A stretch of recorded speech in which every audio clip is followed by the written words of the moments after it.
Time to get started.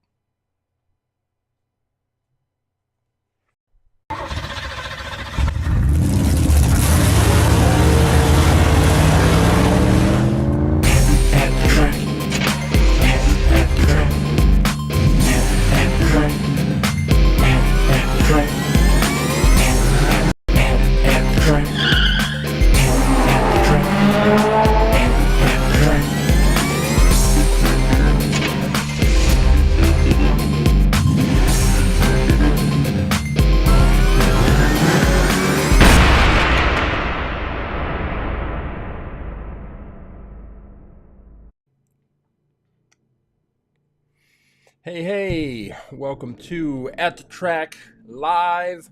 I am Coach James. I am the creator and lead instructor for All About Aerodynamics. What is All About Aerodynamics? All About Aerodynamics is a science program where I use Hot Wheels cars to teach kindergarten through sixth grade students all about aerodynamics, about drag, about lift, about force, about kinetic energy, about potential energy, about elastic energy, about Isaac Newton's 3 laws of motions, and a whole range of topics. And what I do is, after I've taught the students the science, I bring in about 400 different Hot Wheels cars, and the students each get to pick one car that they think would be faster in a series of races. And what we do is the students set up a 20-foot track, and we have a tournament and drag races, and we determine which car is fastest. But along the way, the students get to look at their cars, see how their cars performed, and decide whether or not their car performed up to or below their expectations. And we're using the scientific method, so they analyze what happened, and in the very end, they decide whether or not they would stick with their car or if they would choose a different car based on some of the factors that they've observed. So in the end, we learn a lot about science, we have a lot of fun, but we use Hot Wheels cars. Now, that's All About Aerodynamics. And if you want to learn more about that program, you can go to our website at aaerodynamics.com. But this isn't all about aerodynamics. This is At the Track Live. So what At the Track Live is it was my attempt to take something that I had to do and make it something that was fun to do.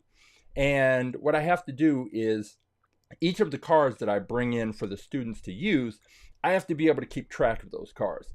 So I have to catalog those, I have to enter the information into a spreadsheet, I have to take a picture and a video. And the pictures and videos are usually used for the students who take the online version of the class, because obviously they can't physically select their cars.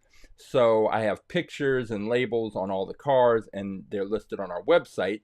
And the students can look through and make their selection, and then we have the races virtually.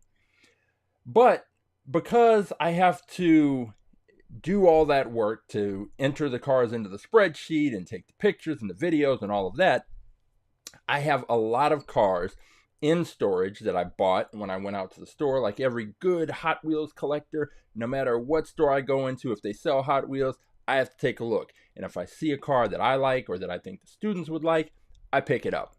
And I've done that more frequently than I've been entering the cars into the database. So I have a few crates of Hot Wheels cars filled up, but I can't do anything with those cars until I've entered them into the spreadsheet and cataloged them. So I came up with the idea for At the Track Live. And with At the Track Live, what happens is I crack open those cars, we take a look at those cars, we talk about those cars. You can give me your comments and feedback about the cars, what you think.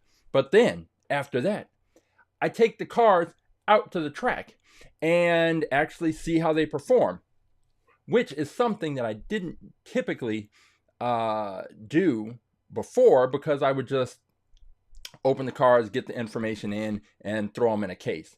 But I figured, you know what? Why not take them to the track? But then I got the idea, since I already have all of these cars cataloged, already have all of these cars listed, why don't I make it interactive? And so that's where you come in.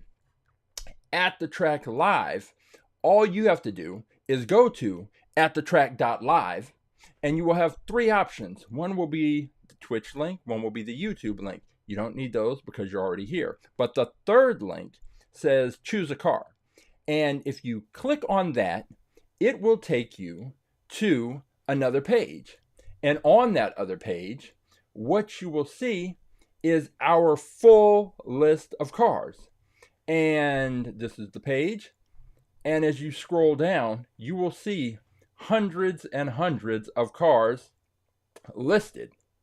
And if you decide that you find a car on this page that you think is faster than the car that I've just cracked open, all you have to do is select the car, take the number, put it in the chat, and then I will race the car you picked against the car that I've just cracked open. And it's just that simple. And there are hundreds and hundreds and hundreds of cars. There are fantasy castings. There are cars that are based off of regular actual vehicles that existed and might still exist. So if you think that this 1996 Chevy 1500, if you think that is faster than the car that I just cracked open, then all you have to do is enter this car's number into the spreadsheet, and this car's number, the spreadsheet, into the chat. I'll enter it into the spreadsheet, but I don't need to enter this one because it's already there. So you would go 202, you put that in the chat, and then from there, I'd go pull the car, and we would head out to the track for the race. And there are, I think in this listing, let's see how many cars we have. Total, there are 504.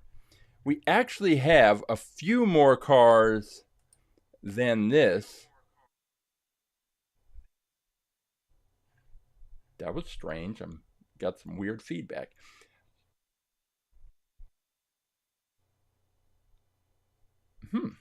Still getting it. Let me try this. I think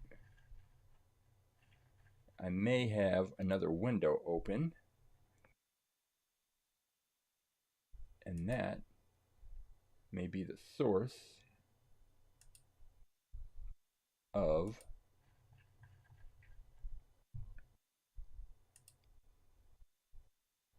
the feedback. So hopefully that's not something that's going to continue. Let me double check some of the settings.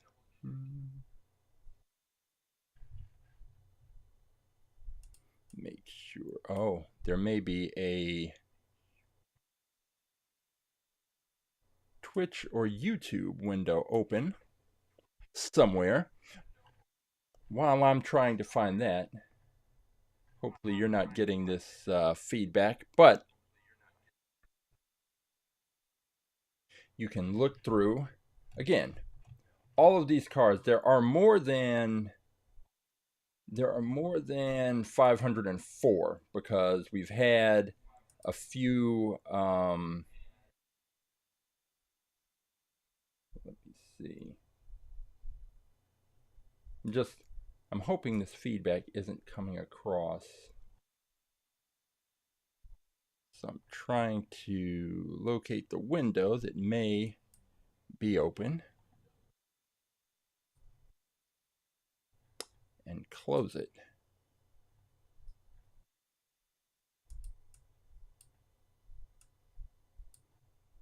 Let's see. It's not there. All right. We'll just continue on, and eventually I'll track it down and prevent that feedback from interfering with the broadcast. So there are more than 504 cars. The thing is, I haven't entered all of those cars into the spreadsheet. And there are probably 12 more cars to be entered in. So after today, there will be another 6. So we'll be at about, we'll be right around the 520 mark. Let's see. Yeah, it's not too bad, but that's a lot of cars and a lot of cars that you have to pick from. Now, the previous few episodes, we were using all of these cars that I had picked up from this Hot Wheels swap meet, which is an event that's held out here in Pasadena, and collectors come out and they have all kinds of Hot Wheels cars. They have fantasy castings, they have rare Hot Wheels cars, they have collectibles, they have new cars that you haven't probably seen on the shelves yet.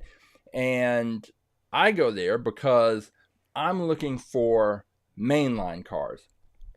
And anybody who collects Hot Wheels knows that essentially Hot Wheels has their mainline cars, which are the cars that you can just find anywhere on the shelves in the store when you go into pretty much any store that sells Hot Wheels cars. And then they have, let's see, they have cars similar to this that are in special packaging, that have more detail, that have different, sometimes they'll have rubber tires, and they are premium cars, and they cost more. Well, a lot of the premium cars are sought after by collectors, and they oftentimes don't even open the cars, which is their prerogative. But I like to open the cars because we've got to race the cars, because that's the whole point. Now, if I go to the Hot Wheels swap meet and I happen to see mainline cars that I think are cool, that I think that the students would enjoy, then I pick those up. And what happened was, there was a guy who was selling 90s era Hot Wheels cars. And for me, that was exactly what I was looking for, because my son was born in 2001, and around 2005 or so, we started collecting Hot Wheels cars to race. And I have cars from when I was a kid, from back in the 80s, and some of those are listed here. You can find, I know at least the first couple of cars. Here's one, I just passed it. This is one of my favorites, the Torino Stalker. And this is a car that I had when I was a kid. So my collection includes cars from the 80s, some from the 70s, when I was a kid.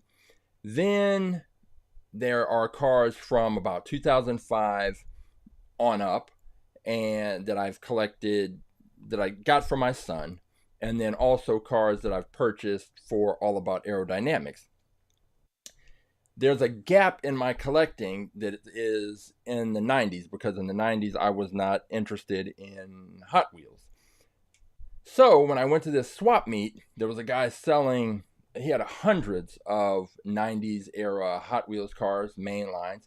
So I bought about 25 or 30 of them. And for the last few episodes of At the Track, we've been opening those 90s era cars, taking them to the track. So a lot of the cars toward the tail end of this list are late 90s, early 2000s Hot Wheels. And one of the differences that I've noticed, the cars have a lot of detail, a lot more detail than I feel like you see on the current crop of cars.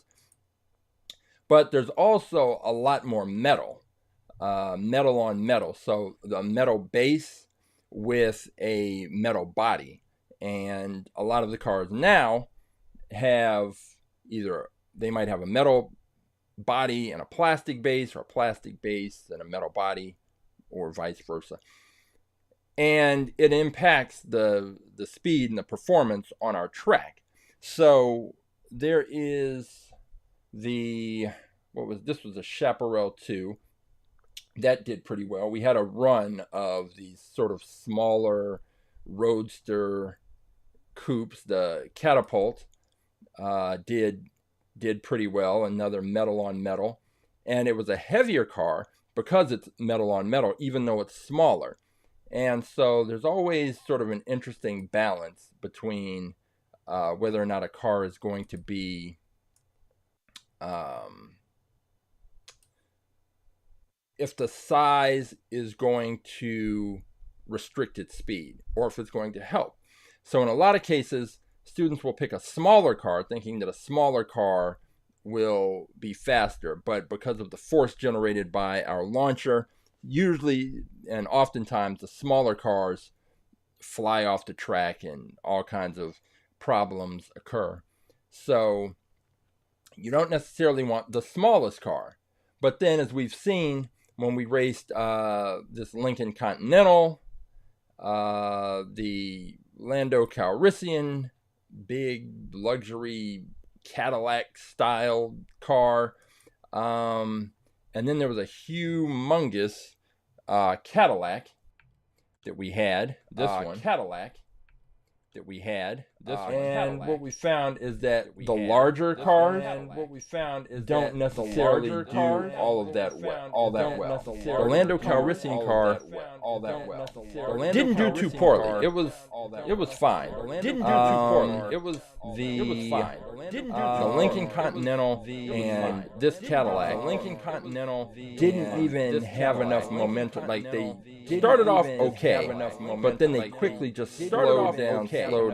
And I think this one crossed the finish line, but the Lincoln Continental did not. And this car in particular, it started off okay, and then it just started to slow down. You could see it just slow down. And the car that was previously behind it passed it when the race. So when selecting cars, there's definitely a balance between size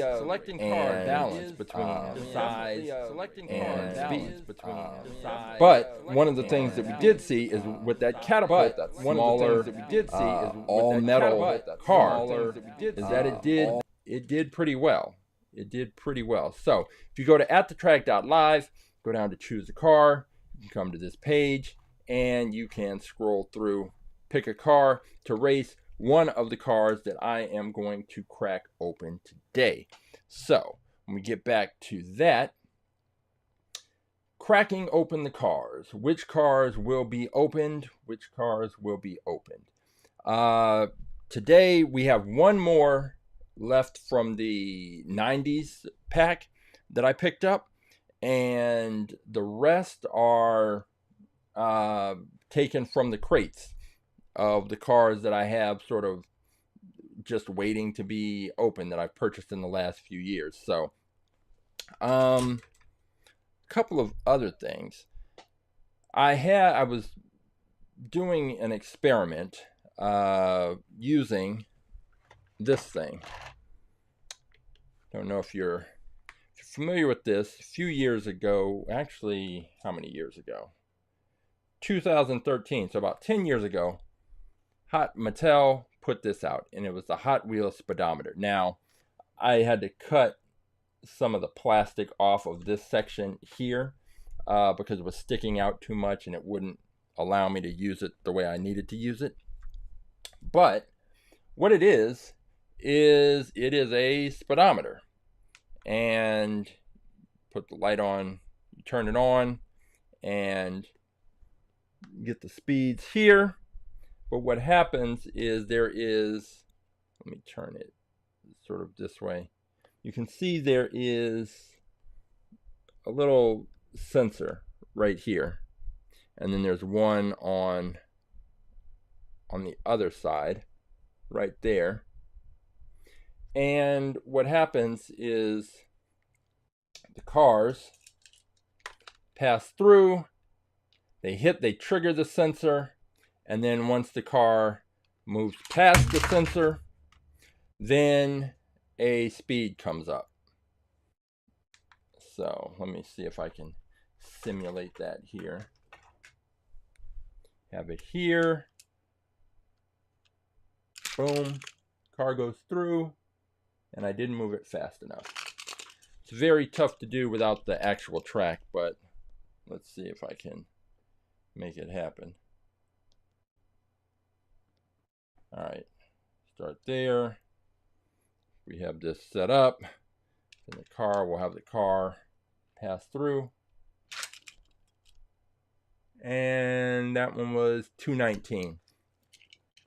So as the cars pass through, you get the number, which is supposed to correspond and correlate to the speed of the car. But these numbers are so extreme. The question is, are they accurate? And so part of the thing I wanted to find out is, are these accurate? Now we know that Hot Wheels are 1/64th scale cars, so in theory, dividing the number that comes up on the speedometer by 64 should give us that car's actual speed. Is that the case? Is that not the case? That was the experiment that I was running today.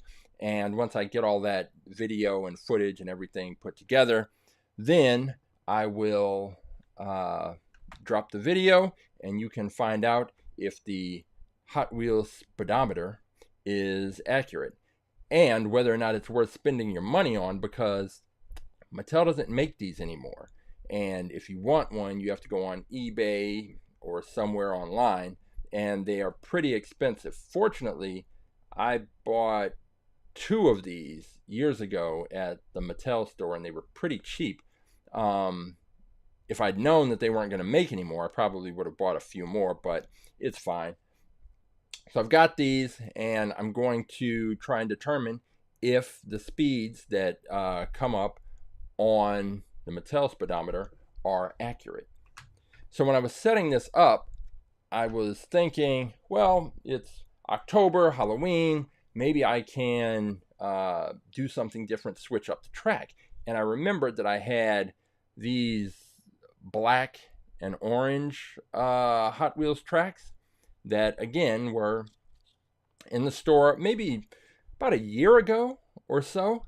And you go into Target, and there were packs of these. They also had another version that I think was, it was a yellow track with an orange stripe. And I bought a few packs, and I bought about 6 packs of these, but I needed about 11 in order to completely replace the track on our existing track, because it's 20 feet, and I think in each pack there are about 3 or 4 feet worth of track. And so I don't have enough. And I went and looked online, and these aren't sold in stores anymore, so it's off to eBay. And I found someone who was selling a bunch of them, but I don't know. I'm still thinking about the price, because I think it was going to be about $40, and then plus another $12 for shipping. And it might not even get here before the end of the month. So this might be something that is left that I'll prepare for and think about for next year, getting the black and orange Halloween track. But for now, today, I'm going to take a look at the cars that are going to be entered into the database and taken to the track. And again, remember, just go to atthetrack.live, and you can select the car that you want to see race against the cars that I've cracked open. Now, one of the cars that is going to be included, when I was doing the test runs for checking the speedometer and doing that experiment. I just pulled out a random car just to run it through and see what happened. And the car that I pulled out was this one, and it's called What 4-2.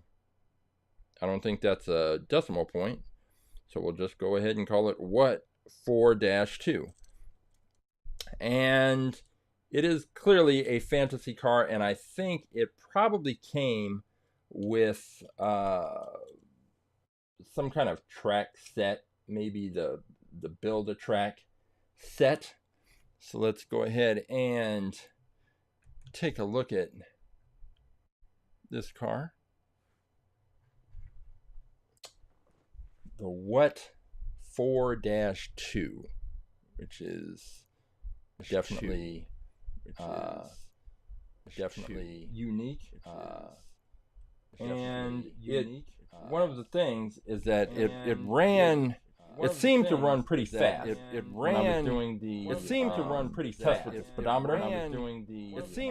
But that is not an indication that it will do well in the actual drag race. So, as always, I'm going to take a picture of the car so that pictures of the car get a good feel for how the car is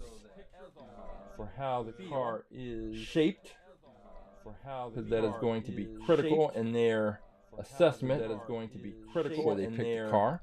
And then of course I also take a video.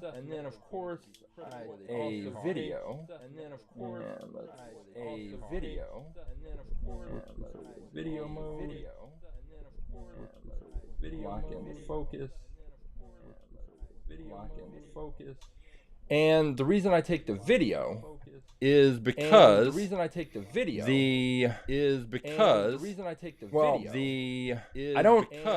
use the videos like I was initially using the videos. Initially, what I was doing is I would take the video and then I would take the video, post it on our Instagram page, and then once you saw the car, you had the option to go to our page and decide, hey, I know a car that I think is faster than the car that they have picked. And you could put in the chat, hey, I want to see this car race the, whatever car that you selected. And I would see that comment. I would go and pull the car. I would have the races. I would record the races, and then come back and edit the video, put the video up, and then you could see how your car performed. This is a much more efficient way to do that at the track live. So instead of having to go through all those other processes, you can just go to our website, pick your car, and we'll race the car. It's just that simple. So I am going to add in this car, which is going to be, we're up to car number 516. This is the What 4-2, which is an odd name, but it's the name nonetheless. And then let me just double check to see what the year is on this one. 2004.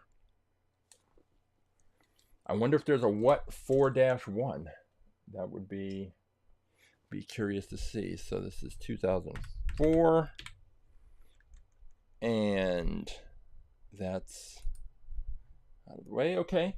So we have this car, just a fantasy casting car that came with some pack, track building pack or kit or something that I bought, and it was just laying around, right place, right time. So now it is entered into the fleet, and it will be racing one of the other cars that we pulled out. So let's go let's go with the 90s. We're gonna go back to the 90s car. This is the last of the 90s cars that I was able to pull out, that I purchased, and this is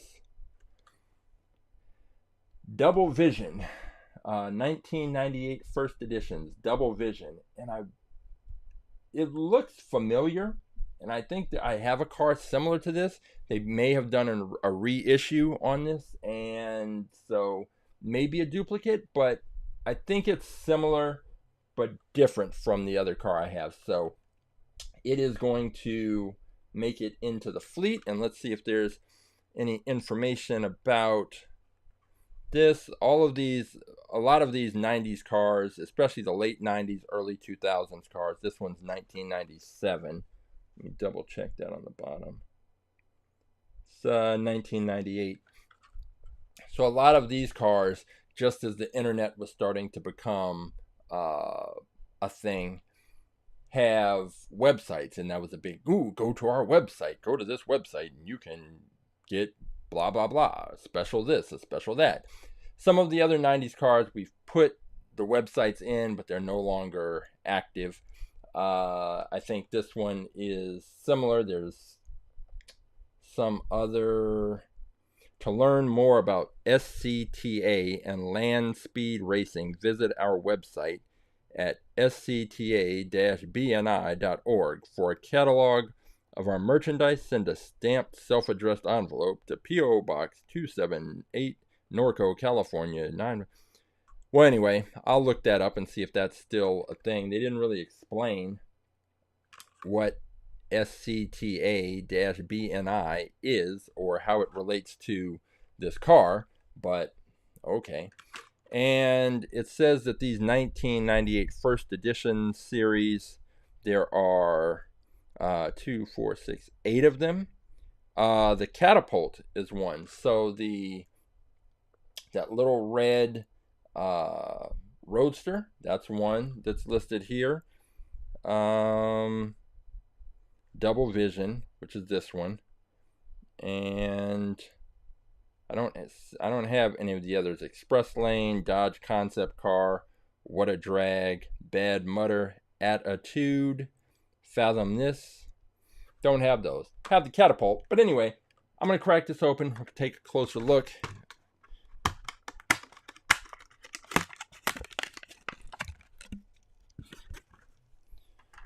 All right, so here we go. Another of these just fantastic paint jobs with a lot of nice detail work there. So let's see. Let's get this car turned right here. We got the two engines on the side. Let me lock in this focus. Take this video. And somebody asked me on one of the other episodes if I don't use the videos anymore on the Instagram page, then why take the video? And it's because there's a lot of other things that I'm trying to do with the content, and a lot of that is video related. So it's better to have the video and not need it than to need it and not have it. And it just takes about a minute or I think it's 48 seconds for it to make a complete revolution around the turntable. And then I've got that video, and who knows what I'll put together in the future.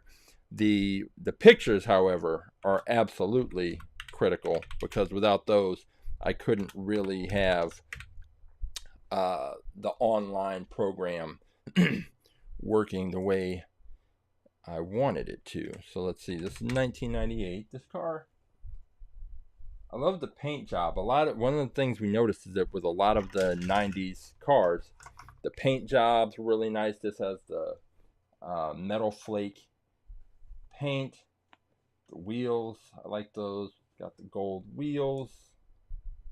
A lot of the decals on there. It's just just a lot of good looking cars from that era. And hopefully, if I can get back to the swap meet, I will find some more of these because I really like those. Oh, well, I'll take this picture and then I'll point out some of the more interesting features. Zoom in. Right about there. I think that kind of gives a good overall representation of how the car looks. Lock in the focus, get a little bit more light on there.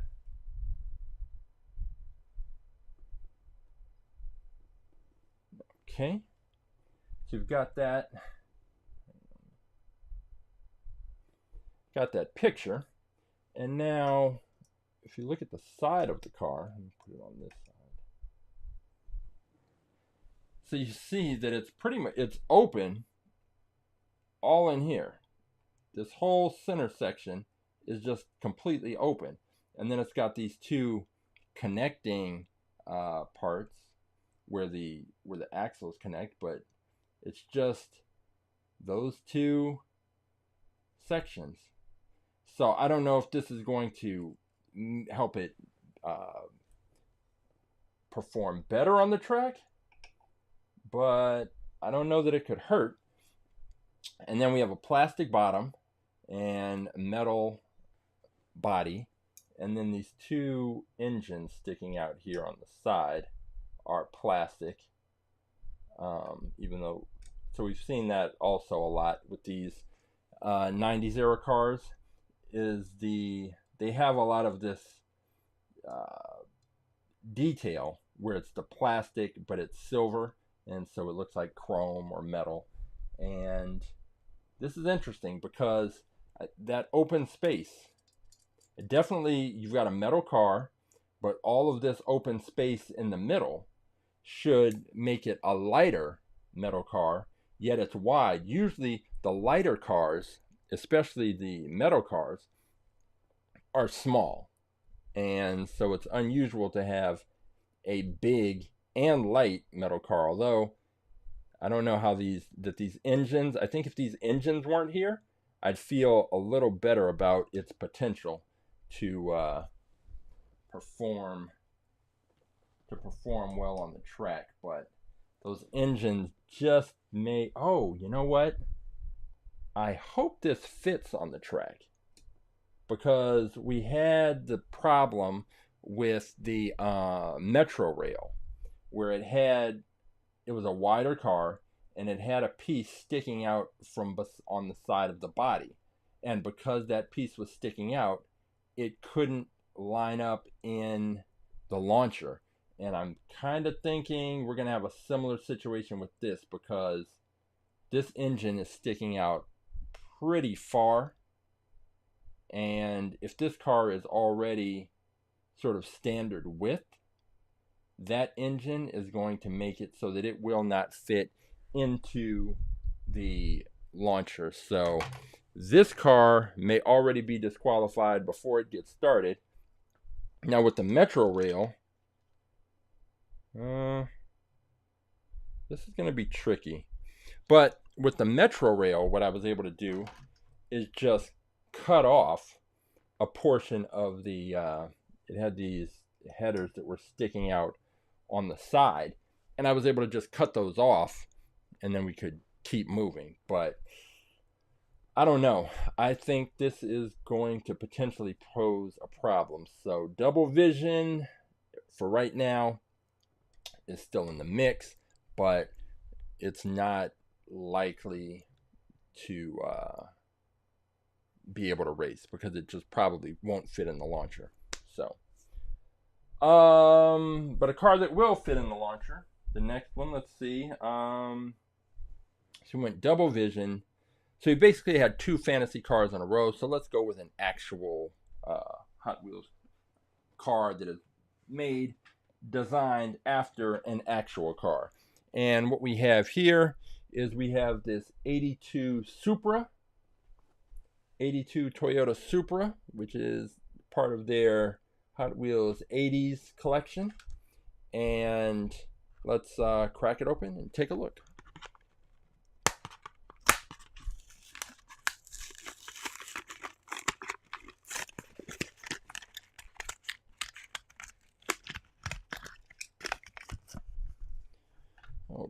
Okay, and let's see what we've got.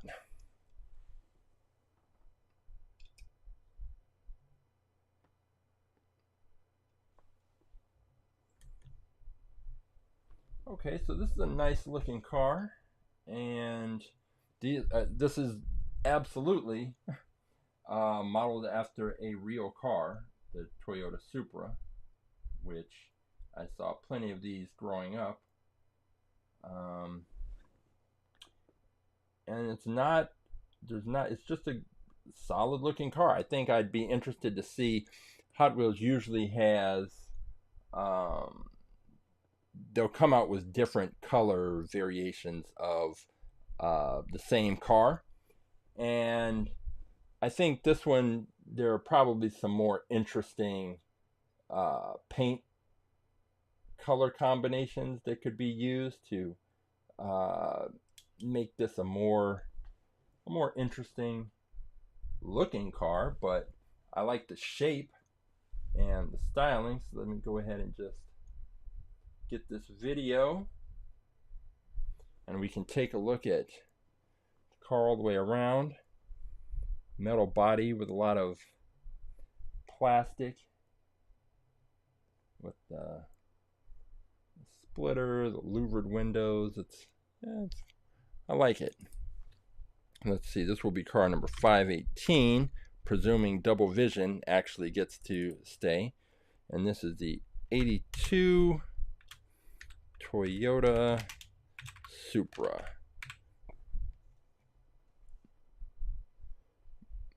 Nice little details in the back.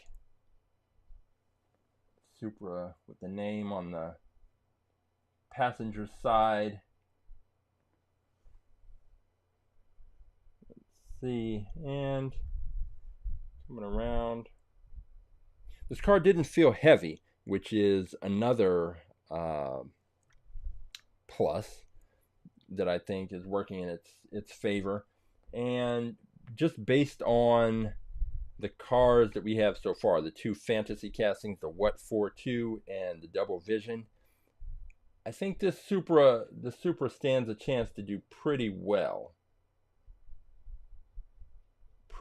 Just, it's not really based on anything other than the weight of the car. I felt like that really is a plus. Let's see what year for this one. This is 2022. So I will enter that into the spreadsheet. Okay. So we've added 3 cars, hopefully, because again, the Double Vision, I'm not really sure. We've got the Toyota Supra, the Double Vision, and the What 4-2. Is there a What 4-1? I have no idea. But let's see which car we're going to go with next. We've got 2 fantasy castings and 1 actual car.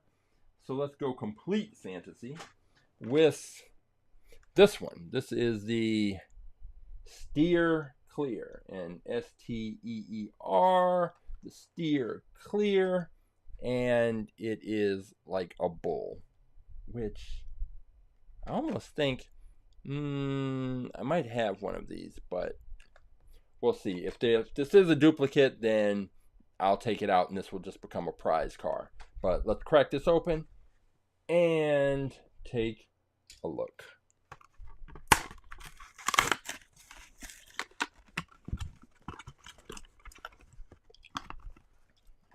Okay. Steer Clear. Steer Clear. Let's get this lined up over there.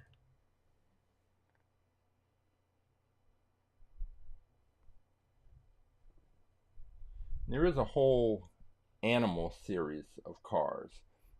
I've got ducks and dinosaurs and spiders and what else? I think a panther or a leopard. Plenty of animal, insect related cars. And this is the Steer Clear. This will be number 519. Steer Clear. And I didn't check the year on that, but if you want to see an animal car versus animal inspired car matchup, all you have to do is go to atthetrack.live, go to choose a car, scroll through all of those choices that you'll have available, and select the car that you would like to see go up against Steer Clear. And if the car you pick is faster, then you will have those bragging rights.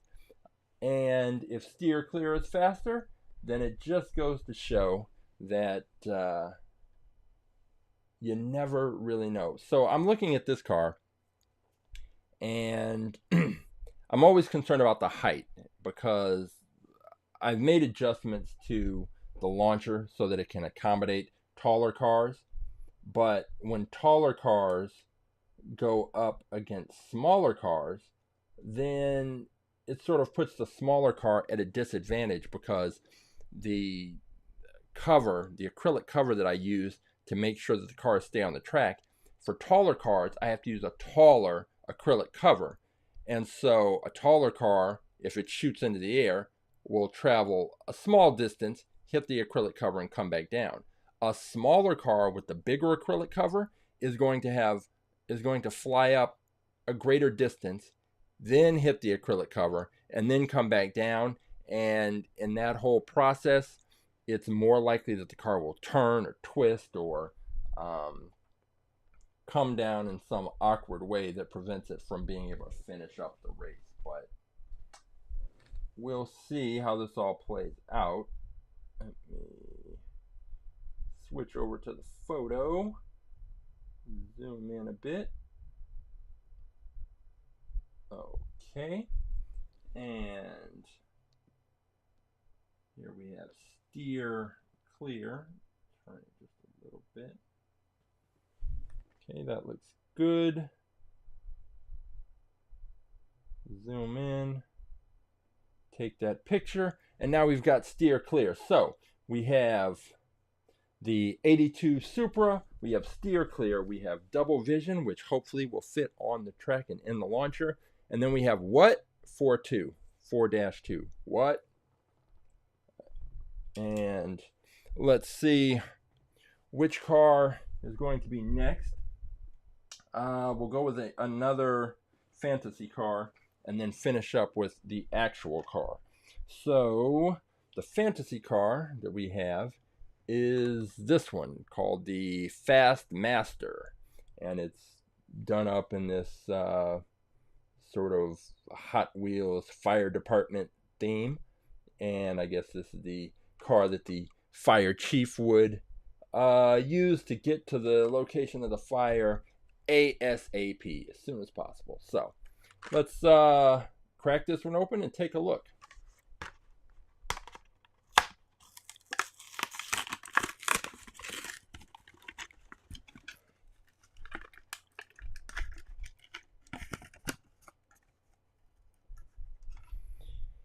The Fast Master.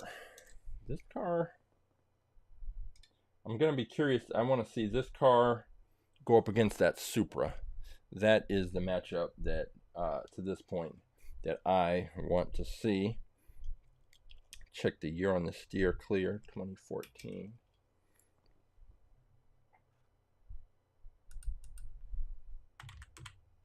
Okay, so the Fire Master got. Oh, I'm sorry, the Fast Master. That will be car number 520. And it's got it here. Might as well take this picture first.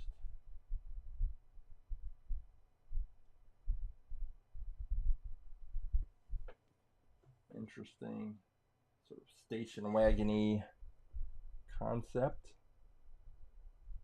Lock the focus, take the picture, and now you just need the video.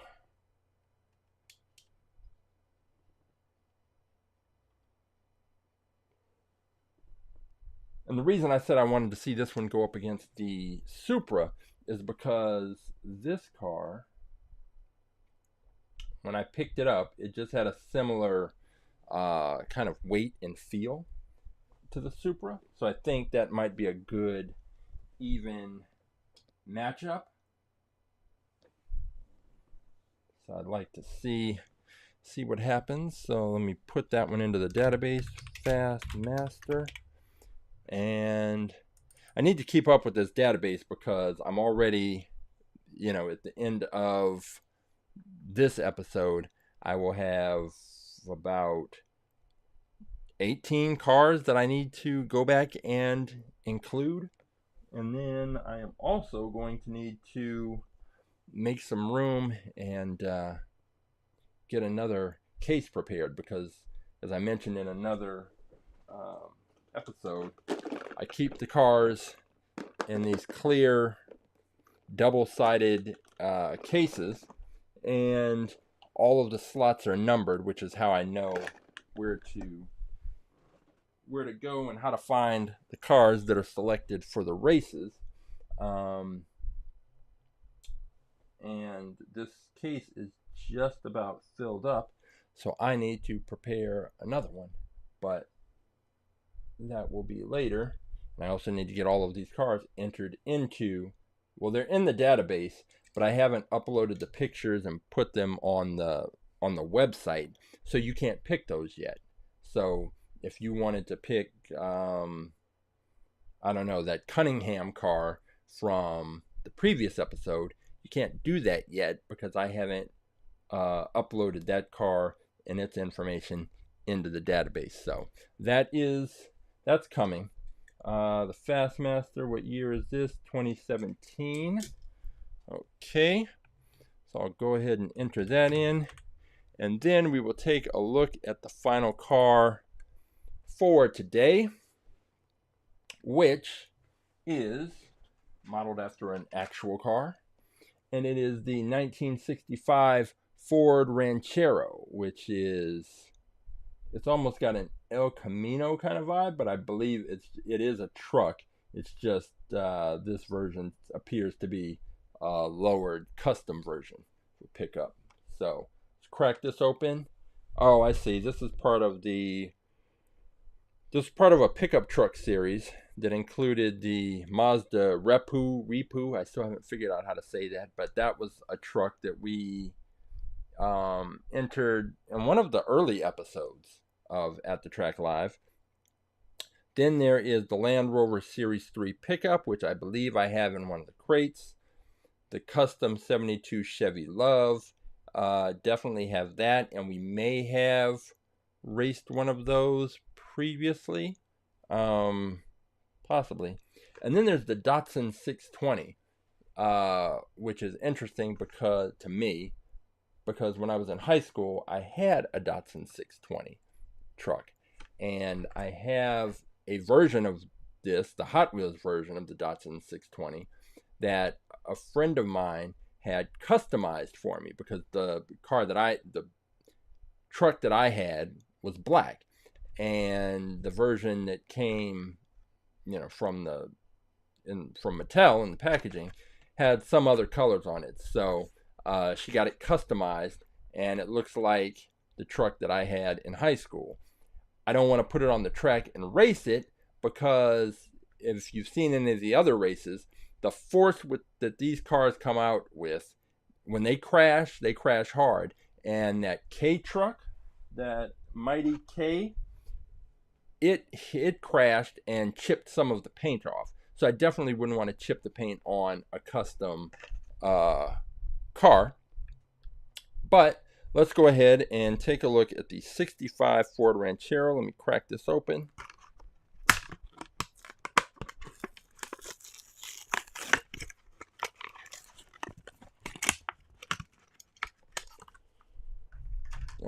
Okay, let's get this switched over here.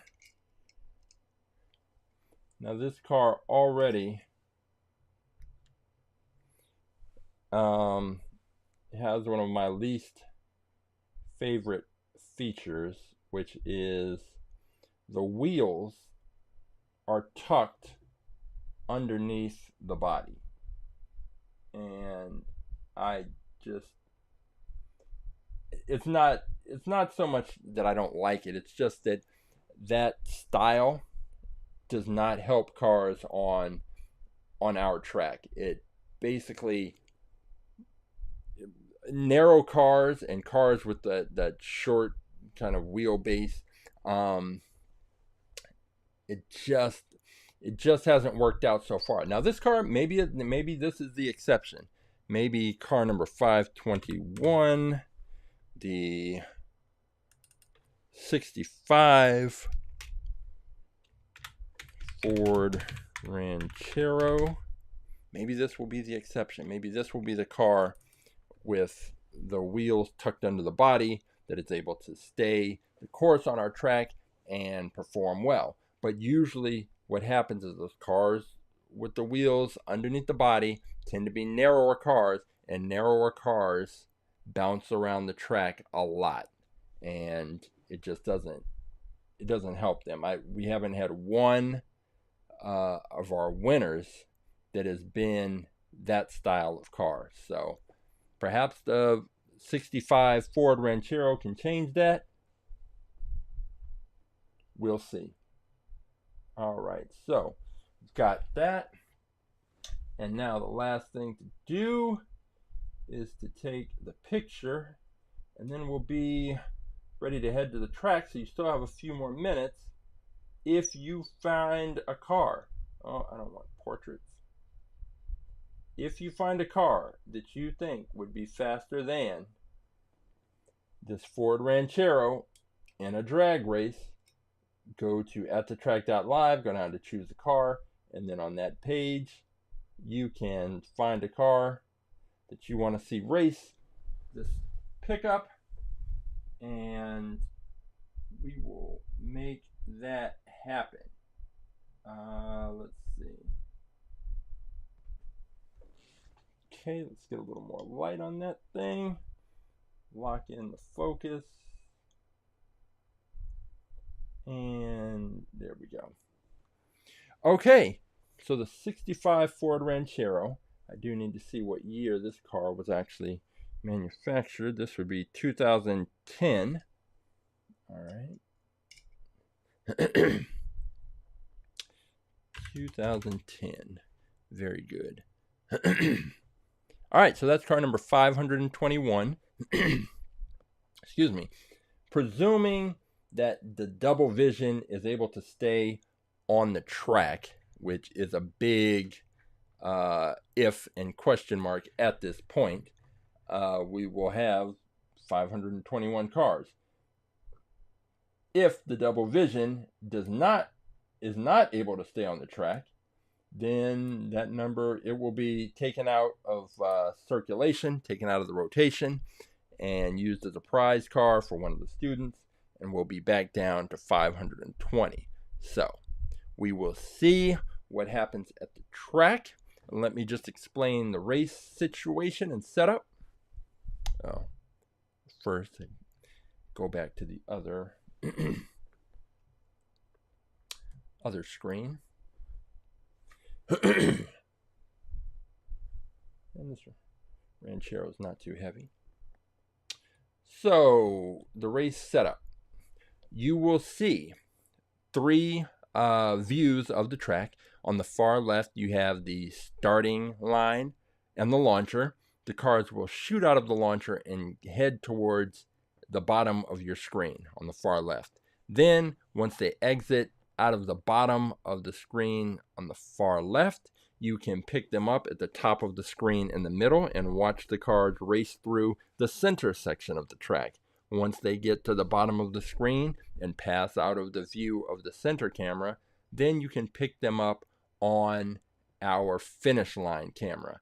And with that view, once the cars pass through The finish line, if it is a close race, the way you will be able to determine the winner is a solid red light. A solid red light indicates the winning car.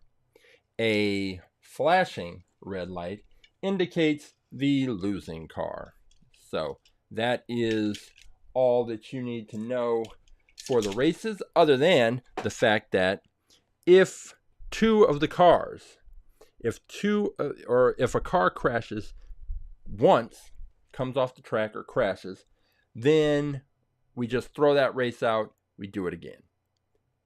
But if a car crashes twice consecutively, that car is disqualified, because it usually, if a car crashes consistently, it means that there's something wrong with the car or the track that needs to be addressed.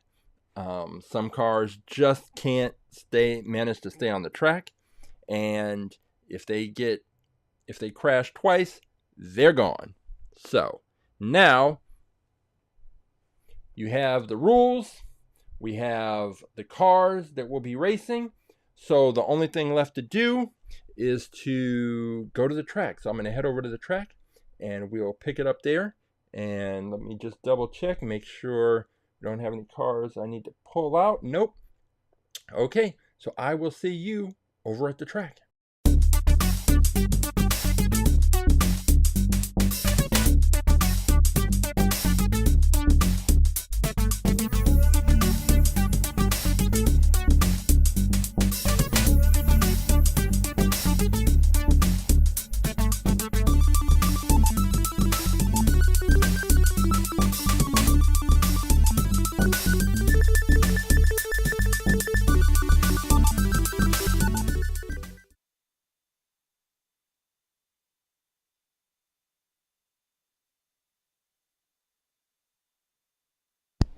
Okay, so now we are ready to race.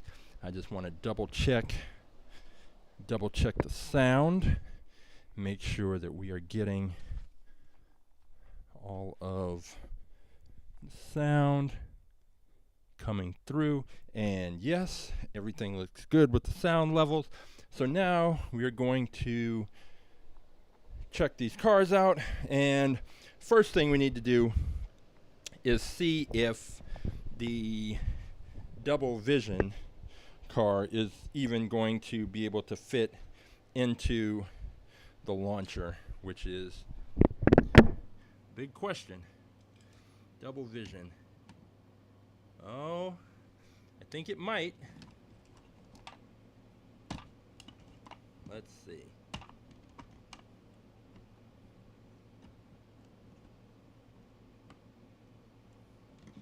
Double vision. Oh, it will not. It will not. It is just barely. It's just a little too wide. And it is it's the engine. That engine sticking out is the thing that is keeping it from being able to race on the track. Now is this, let me see if this engine comes out, but nope. So the double vision is out. I really like the look of that car, so I'll be able to hold it over as maybe a gravity track car, but it is too big. And it's also, yeah, yep, double vision is out. So the double vision is out. So let's go with a race between, let's try out, we'll go with the Firemaster and the What 4-2. So the Firemaster and the Firemaster, I think it was called the Fastmaster. So we'll put the What 4-2 in lane number 2, and the Fastmaster will be in lane number 1. Okay. The cars are lined up, so we've got Fastmaster in lane 1. We've got the What 4-2 in lane 2. And remember, the winner will be indicated by a solid red light. So let's see what happens with this first race.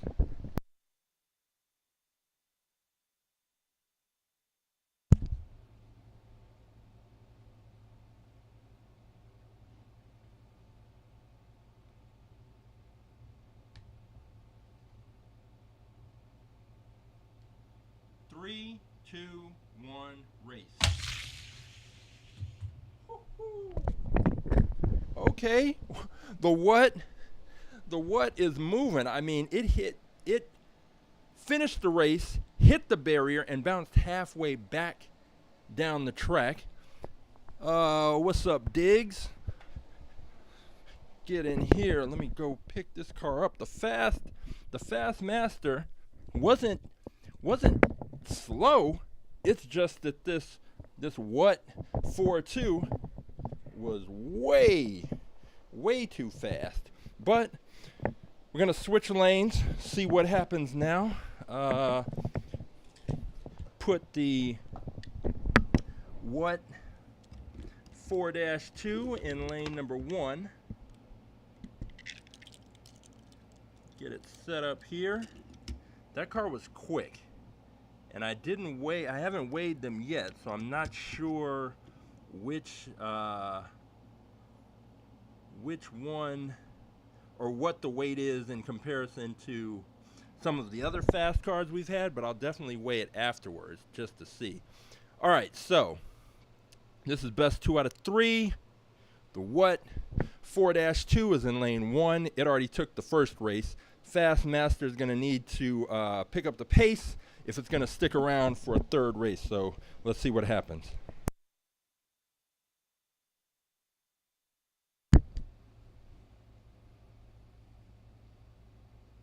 Three, two, one, race.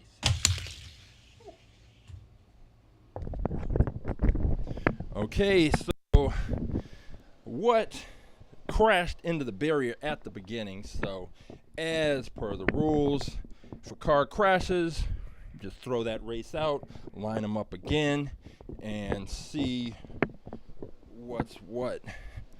Now, these cars do come out of here with a lot of force, and when I was doing the speedometer check with that Hot Wheels speedometer, I have an actual radar gun, and with this launcher, the cars were coming out in the low teens, so 13 miles an hour, 14. So anytime these cars get off center just a little bit, there is the potential for them to fly off the track and crash. But we're going to hope that doesn't happen here. So lining them up again. We got the Fast Master in lane 2. We've got the what 4-2 in lane 1. All right, let's see if it can stay on the track, and let's go again.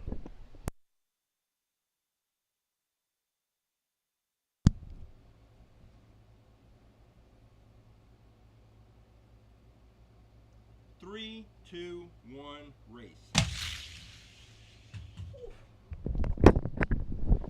That what 4-2 is no joke. That might be one of the cars that's now going to be, I've seen on, I know on some of the other Hot Wheels racing channels, they have gatekeeper cars that they'll have a tournament, they'll run some cars, and then the winner of those tournaments has to go up against the gatekeeper, and the gatekeeper is usually one of their fastest cars. This what 4.2, that was extremely quick, but we're going to set it aside. So it beat out the Fast Master, knocked that out. Let's see. We've got that steer clear.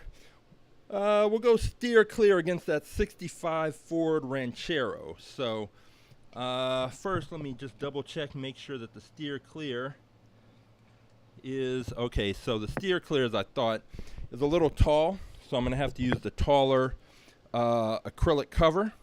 I don't know if that's going to be detrimental to the Ranchero, which is definitely a shorter car, but it is probably going to be the only way that we can keep the steer clear on the track. So I am going to set these up, We've got Steer Clear in lane number 2. Get this thing lined up. Doesn't want to stay put. Alright. It's got that whole thing. Let's see, come on. All it has to do is stay put. It's like the rodeo. Okay, and then the Ranchero, the 65 Ranchero, which I told you I don't like those wheels being so narrow and tucked under the body, but it is what it is.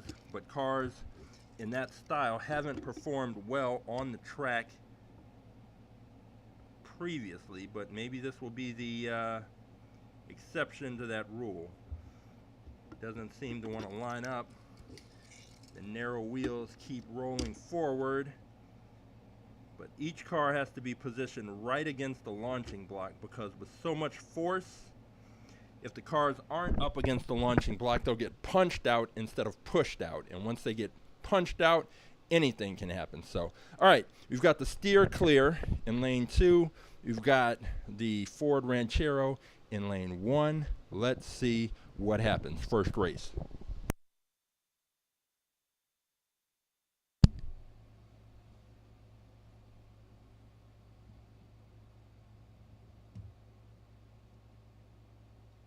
Three, two, one, race. And both cars decided to crash.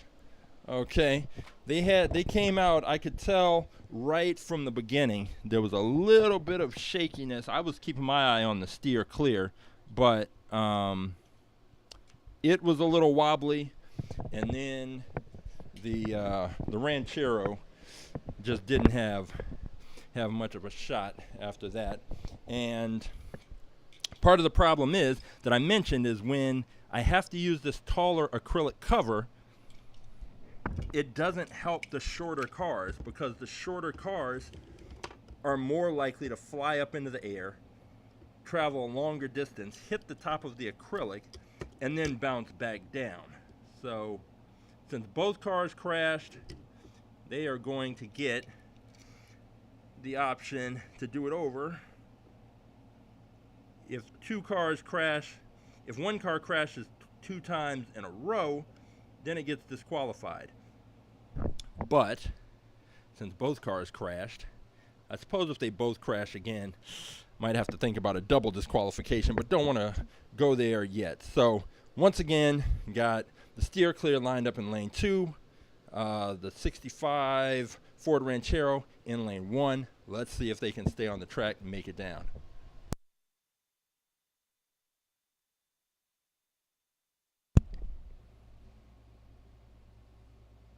Okay, here we go. 3, 2, 1, race. Okay, they both made it down, Steer Clear and the Ranchero, but the Ranchero took it as indicated by its multiple car length margin of victory, but also by the solid red light that indicates the winning car. It was shaking and wobbling all the way down, which is pretty typical of narrow cars on this track. Just they come out with so much force that once they hit one side of the track, it just sets in motion Isaac Newton's third law of motion, that for every action there's an equal and opposite reaction, and they just start to ping pong and bounce back and forth across the track. And usually that friction from banging up against the sides of the track slows the cars down significantly. But in this case, didn't bother the Ranchero. It went ahead and took that race. So next up, we'll have Steer Clear will be in lane number 1, the Ranchero in lane number 2, and hopefully both of these cars can make it down the track once again. So if the Ranchero takes it, that'll be the second race. It will move on, and if Steer Clear can somehow take this race, then we'll have a third one. So let's see what happens.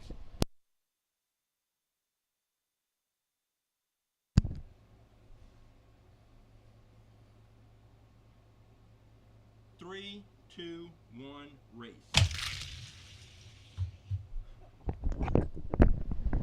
The Ranchero took it easily, but it was wobbling all the way down.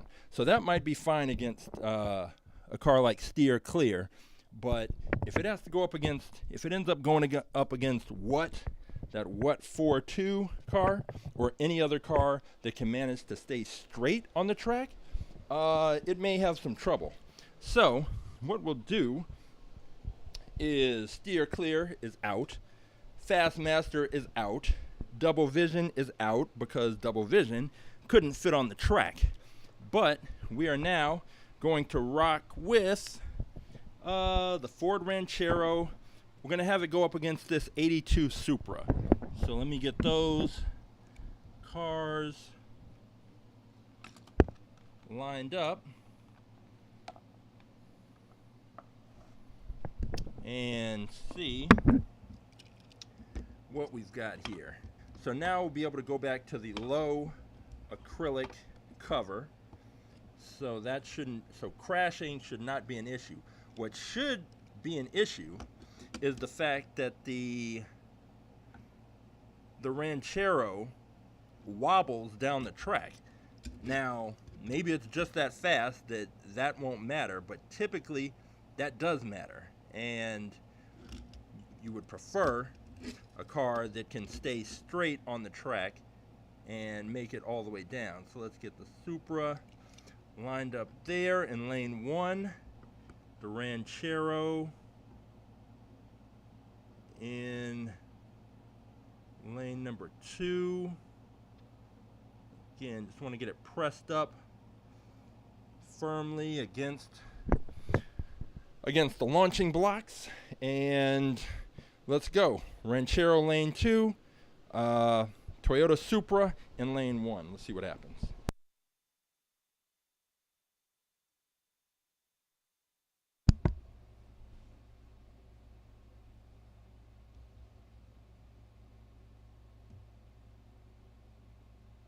Three, two, one, race.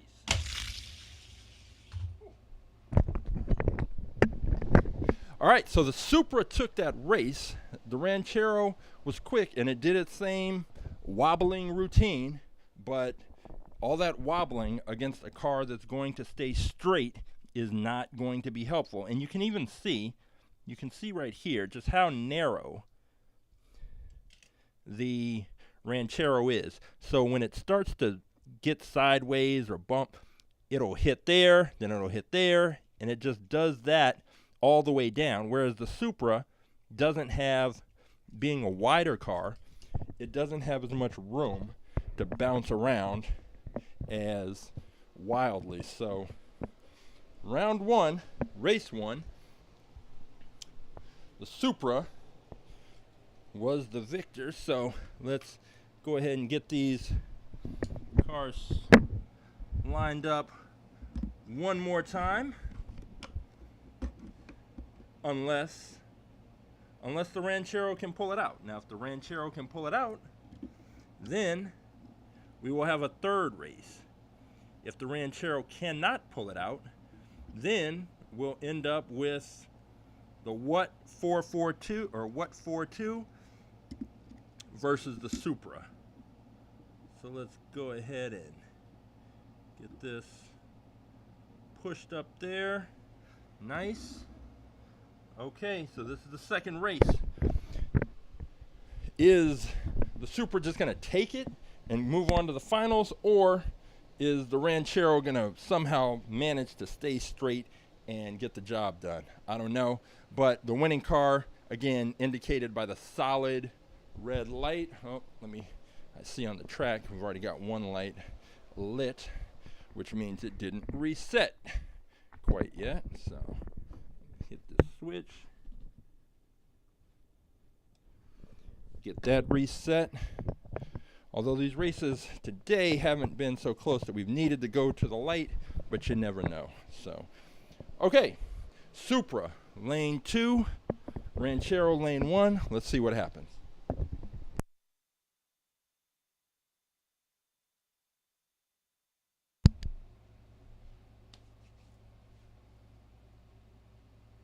3, 2, 1, race. Woo. A double crash. This is our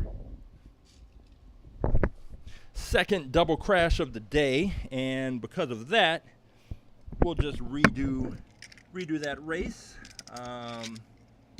We know that both of these cars can make it down the track. So sometimes if cars crash multiple times, then I'll usually have to go back and take some slow motion video to kind of figure out exactly what went wrong. But in the case of cars that have been down the track multiple times, usually it's just, I don't know, just one of those things that happens from time to time. Now the Ranchero, again, getting the Ranchero to line up correctly has been a bit of a struggle, but it's, again, the cars with these narrow wheels are a little bit more temperamental. We've got it lined up here. Now the Supra wants to move up off the starting block. Okay, so running it back again. The Ranchero in lane 1, Supra lane 2. Let's see what happens.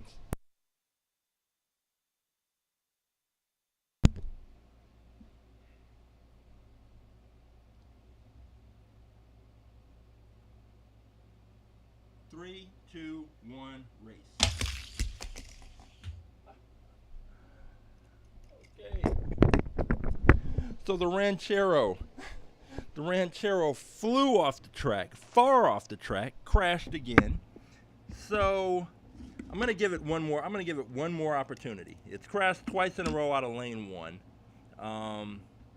There's nothing special about lane 1 that should be causing it to crash. So it's either just bad luck or there's just so much force that this car just isn't able to handle it. But the fact is, we've seen it perform pretty well in previous races. So it's going to get one more shot.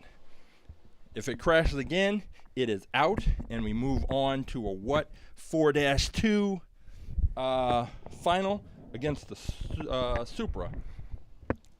But the Ranchero has one chance to take its wobbling act down the track, and we will see what happens.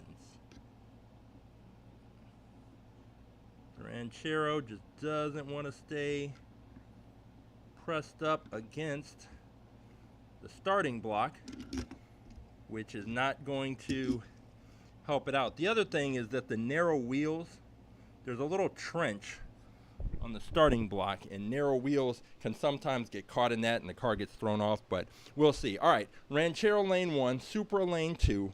If the Ranchero crashes again, it's out. If the Ranchero wins, we go to a third race. If the Ranchero loses, we're on to the final. So let's see what happens.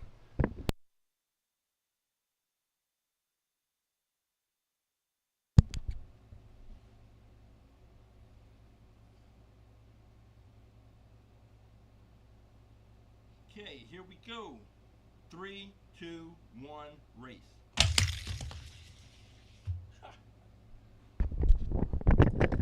Of course that's how it happens. Of course that's how it happens. So this time it's the Supra smashing, crashing right headfirst into the barrier, into the first barrier.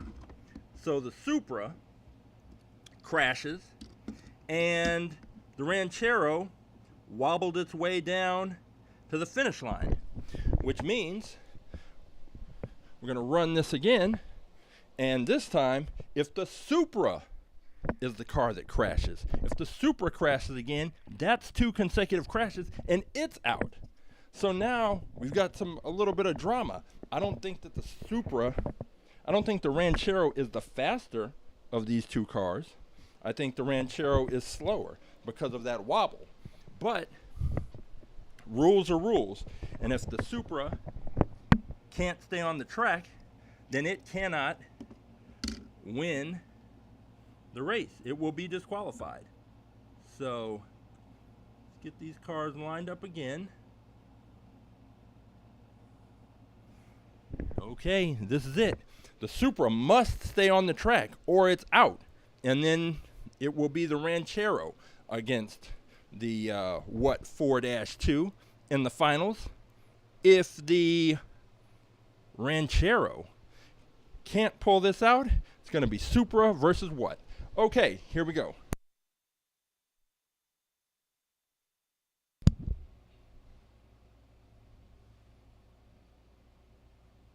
Three, two, one, race. And the Supra flew off the track just as it approached the second stretch of the track, and therefore it's going to be the Ranchero wobbling its way into the finals against what 4-2. The Supra looked like it was doing pretty well, and then it just went up on two wheels, flew off the track, and so now we are going down to the finals. This oddball fantasy car that came with some track builder pack that I bought a while back, the What 4-2, is going to take on the Ranchero, the Ford Ranchero, the narrow-wheeled, wobbling car that I never would have thought would have made it this far. Here it is. This is why we have to race the cars, because you just never know. You may think you know, but until they actually race, you don't know. So the Ford Ranchero is going into lane number 2. We've got the What 442 in lane number 1. And we'll see what kind of matchup we can get. Hopefully they both stay on the track. Let me check the camera tripod where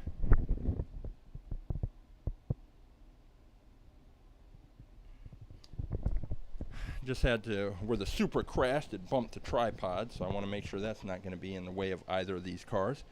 So let me look down the line. Yep, it's all clear. So here we go. What lane 1, Ranchero lane 2.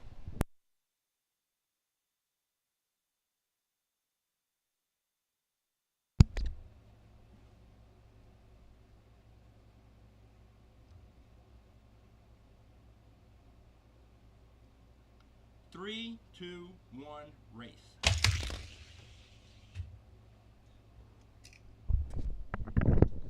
Now it's the Ranchero's turn. The Ranchero running straight into the barrier. And as we know, 2 consecutive crashes and you're done. That's it. It's a wrap. That's what happened to the Supra. That's what did the Supra in. And there's a lot of force being generated by these cars. And part of the issue is that if these cars come out and they're not perfectly straight down that track, any kind of little sway to one side or the other can throw them completely off, and that will be that. That's it. That's the end of their day. So let me get this Ranchero lined up. Now let me go get the What 4-2, which by all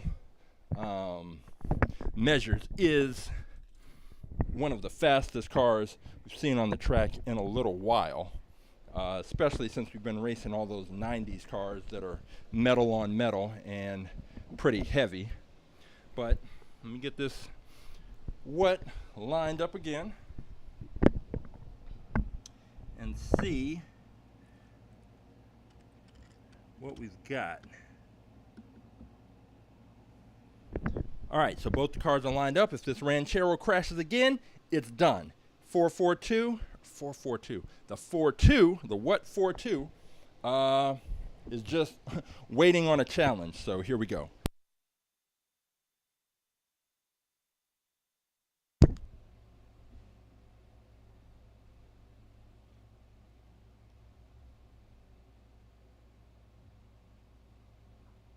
3, 2, 1, race.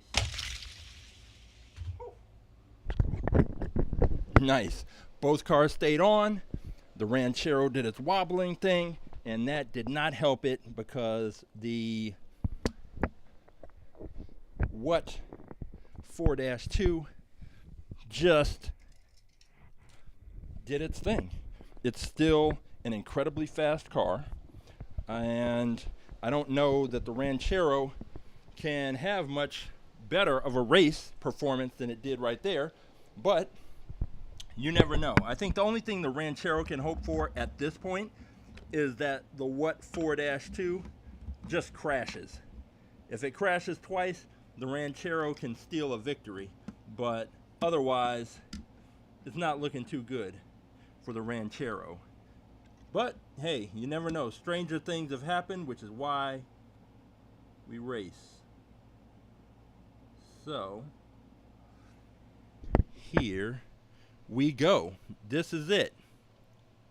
Either the Ranchero pulls out a miracle win and we go to a third race, or it gets blown away like all the rest of the cars that have gone up against the What 4-2. So let's see what happens.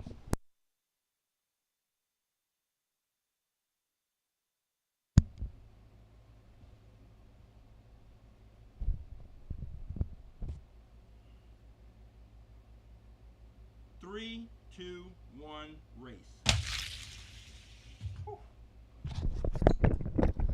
And the What 4-2 just opened up a crazy lead.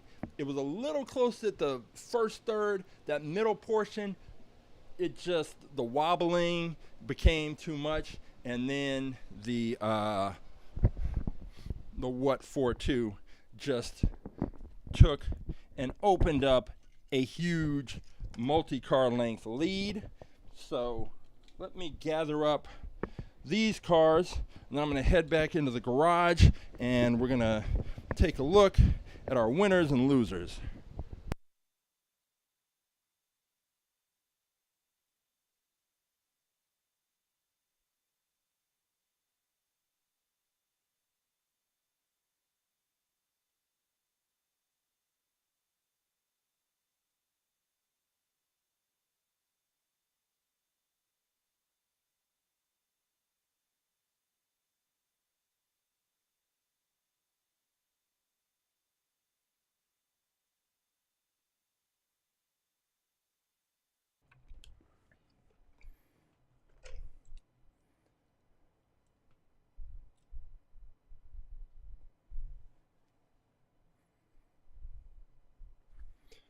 So we've got the What 4-2 is our winner today.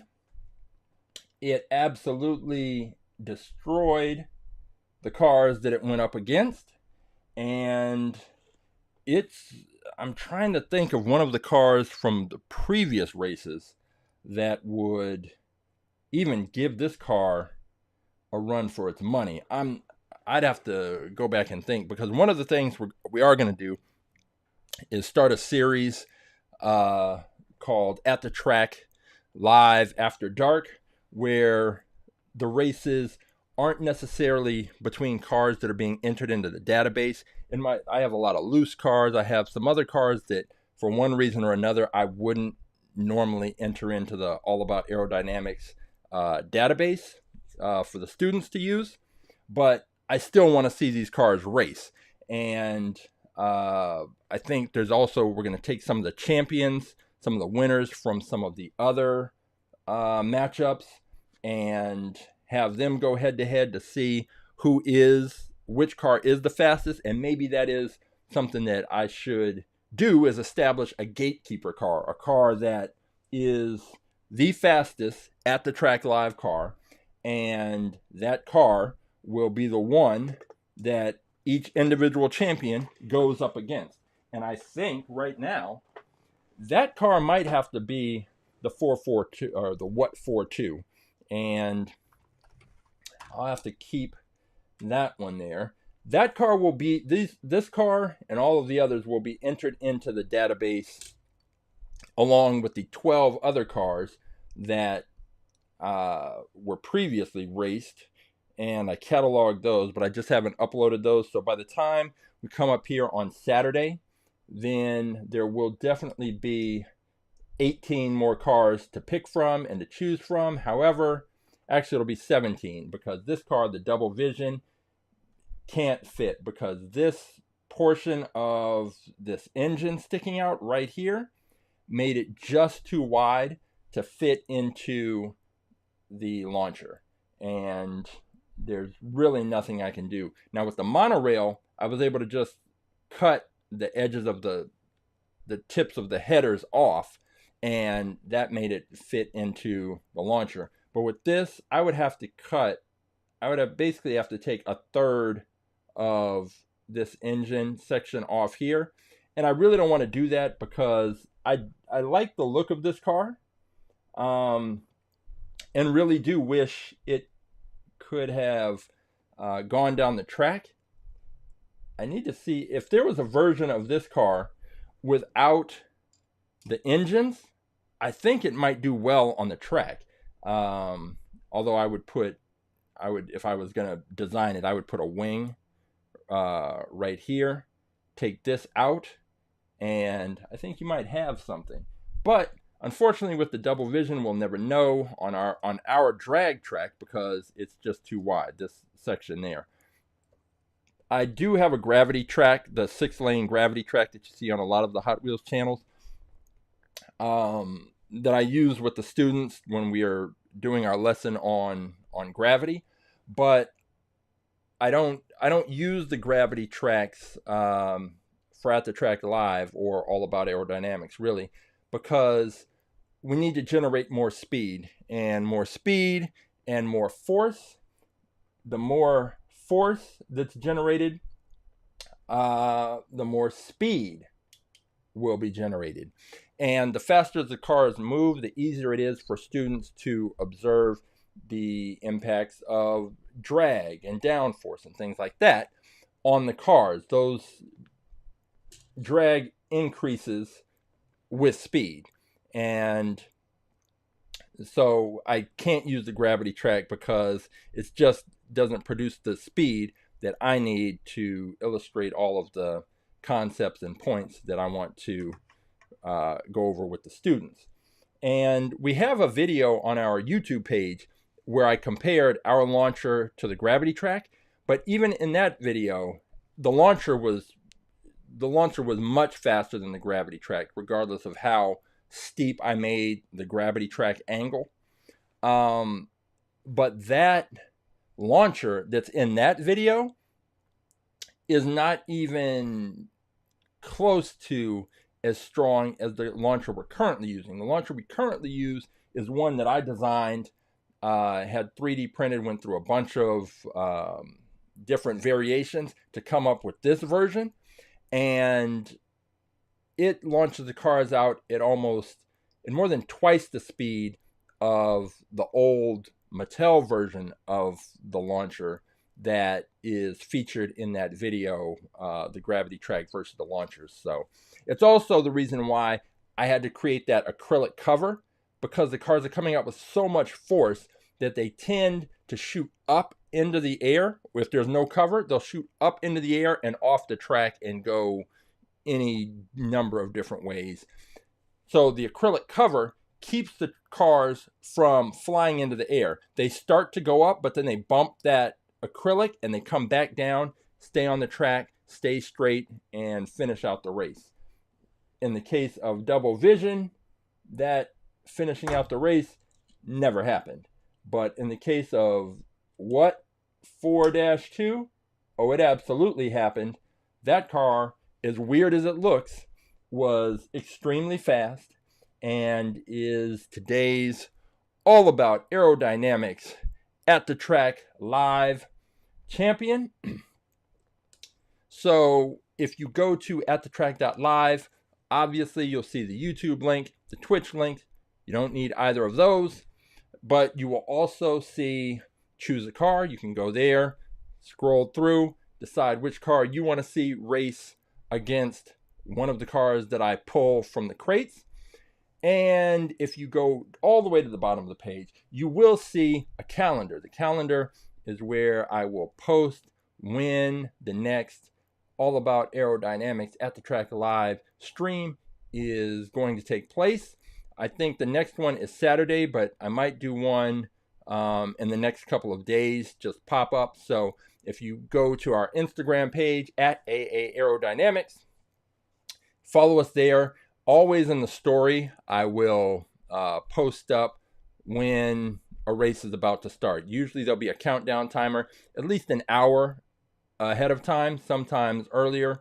Just depends on what my class schedule is and whether or not I have students to work with or not. But definitely Saturday, we're going to go into the storage, pull out 6 more cars, set them up, take a look at them, review them, get them entered into the spreadsheet, and then head out to the track for the races. If there's a car that you think is faster than one of the cars that I pull out, all you have to do, go on that page, find the car, take the number, drop it in the chat, and that will be that, and we'll set up the race. So it's just that simple. If there is any questions you have about All About Aerodynamics, the program, about how to bring it to your school, to work with your students, or to your special event, to science fairs, math and family nights, you can go to atthetrack.live, click the link for All About Aerodynamics, and it will take you there, and you can learn all about the program, what we offer. And other than that, if you're just interested in Hot Wheels cars, you have an idea for a car that you would like to see race, if it's not listed on our page, just send me a DM, let me know, and I will try and find that car and make that race happen. So, for All About Aerodynamics, at the Track Live, I am Coach James, and until next time, I'll see you at the races.